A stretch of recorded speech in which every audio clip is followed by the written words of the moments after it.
Hi friends, అందరికీ welcome back to my channel.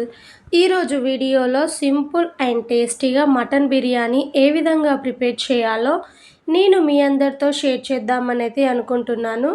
నేనైతే ఇంట్లో ఉన్న ఇంగ్రీడియంట్స్తోనే ఇట్లా సింపుల్గా ప్రిపేర్ చేశాను. మటన్ బిర్యానీ టేస్ట్ అయితే చాలా అంటే చాలా బాగుంది. మా ఇంట్లో వాళ్ళైతే చాలా ఇష్టంగా తినగలిగారు. మటన్ బిర్యానీ ప్రిపేర్ చేశాను. ప్లస్ ఈ బిర్యానీలోకి కొంచెం మటన్ పక్కకి తీసి అయితే గ్రేవీ కర్రీ కూడా ప్రిపేర్ చేసినాను. చాలా అంటే చాలా బాగుంటుంది.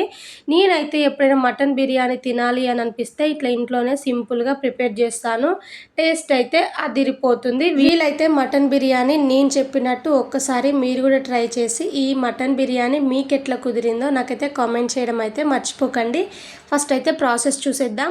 ఇక్కడ వచ్చేసి మటన్ అయితే కేజీ వరకు తీసుకున్నాను. అందులోకి లైట్గా స్పైసెస్ 3 ఇలాచి, 1 స్టార్ అనైసా, 3 లవంగాలు, కొంచెం షాజీరా, టేస్ట్కి తగ్గట్టు సాల్ట్, 1/2 టీ స్పూన్ వరకు పసుపు, 2 స్పూన్స్ వరకు కారం అయితే యాడ్ చేస్తున్నాను.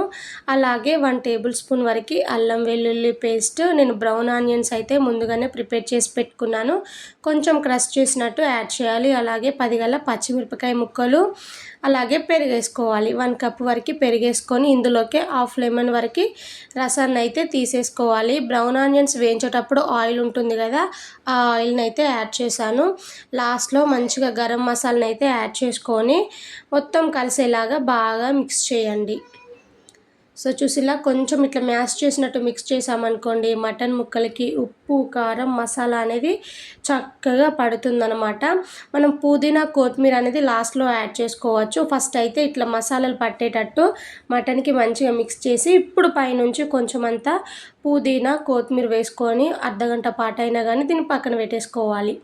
ఇప్పుడు స్టవ్ పైన అయితే రైస్ కోసం వాటర్ పెట్టేసినాను. అందులోకి కొంచెం పుదీనా, కొత్తిమీర, హోల్ మసాలా ఇంగ్రీడియంట్స్ వేసాను. ఏవి ఉంటే యాడ్ చేయండి. ప్రస్తుతం నా దగ్గర ఉన్నవైతే వేసేసినాను. అలాగే 2 స్పూన్స్ వరకు ఆయిల్, టేస్ట్కి తగ్గట్టు సాల్ట్ని అయితే వేసేసుకొని వాటర్ అనేవి బాగా మసలాలి అన్నమాట. అప్పుడు రైస్ని అయితే యాడ్ చేసుకోవాలి. నేను ఇప్పుడు వేస్తున్న ఈ రైస్ కూడా 1/2 అవర్ ముందే నానబెట్టాను. నానబెట్టిన తర్వాతకి మనం రైస్ వండితేనే రైస్ అయితే పర్ఫెక్ట్గా అవుతుందన్నమాట. సో ఇప్పుడైతే రైస్ మొత్తాన్ని అయితే యాడ్ చేసుకున్నాం అనుకోండి, సరిపోతుంది. సో ఇందులోనే 1/2 లెమన్ వరకు అయితే రసాన్ని అయితే తీస్తున్నాను అనమాట. ఇలా మనం రైస్లో ఈ లెమన్ వేయడం వలన ఏంటంటే రైస్ అనేది పొడి పొడిలాడుతూ వస్తుంది. ప్లస్ టేస్ట్ కూడా బాగుంటుందన్నమాట. రైస్ వేసిన తర్వాతకి ఒకసారి మొత్తం కలిసేలాగా మిక్స్ చేసుకొని మూత పెట్టుకొని అయితే ఉడికించుకోవాలి. సో చూసిలా రైస్ అనేది అయితే ఇక్కడ చక్కగా ఉడుకుతుంది. రైస్ ఒక 80% వచ్చేంత వరకు అయితే ఉడికించుకోవాలి. కొంచెం పెద్ద పలుకు ఉంటుంది కదా, అప్పుడైతే ఇట్లా రైస్లో ఉన్న వాటర్ మొత్తం వంపేసుకొని ఈ రైస్ని కూడా పక్కన పెట్టేసుకోవాలి. ఇప్పుడైతే 1/2 అవర్ పాటు మటన్ అయితే మ్యారినేట్ చేసాం కదా, ఇప్పుడైతే ఈ గిన్నెను స్టవ్ పైన పెట్టుకొని లో టు మీడియంలోనైతే మటన్ అయితే మంచిగా ఉడికించేసుకోవాలి. మటన్ అనేది కాస్త ఉడకడానికి టైం ఎక్కువనే పడుతుంది. బట్ ఇట్లా నిదానంగానైనా కానీ మటన్ అయితే మంచిగా ఉడికించేసుకోవాలి. మనకి మంచిగా థిక్ గ్రేవీతోనైతే మటన్ ఉడికినట్టు తెలుస్తుంది. మీరు కావాలంటే ఒక పీస్ బయటికి తీసైనా కానీ మటన్ ఉడికిందా లేదా అని చెక్ చేసుకోండి.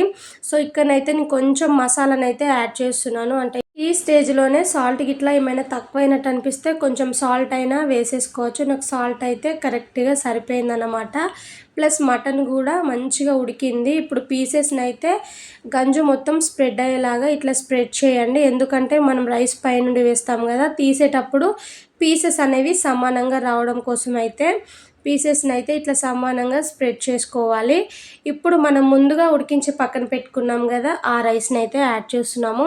అసలు రైస్ అయితే పర్ఫెక్ట్గా కుక్ అయింది. నేను తీసుకునేది కొంచెం పాత రైసేనండి, పర్ఫెక్ట్గా అయ్యింది. బిర్యానీలోకి రైస్ కాస్త మెత్తగైనా బాగుండదు, అలా అని మరీ కొంచెం బియ్యంగా ఉంటే కూడా బాగుండదు. కాబట్టి రైస్ అయితే పర్ఫెక్ట్గా ఉడికించుకోవాలి. నాకైతే ఇక్కడ కరెక్ట్గా ఉడికిపోయిందండి. మొత్తం రైస్ని అయితే ఈ గిన్నెలోకి అయితే యాడ్ చేసుకొని అయితే మూత పెట్టుకొని ఒక 10 నిమిషాలు అయినా కానీ దమ్ పెట్టారనుకోండి, మటన్ బిర్యానీ అయితే కంప్లీట్ అయిపోతుంది. టేస్ట్ అయితే సూపర్ ఉంది. Thank you for watching.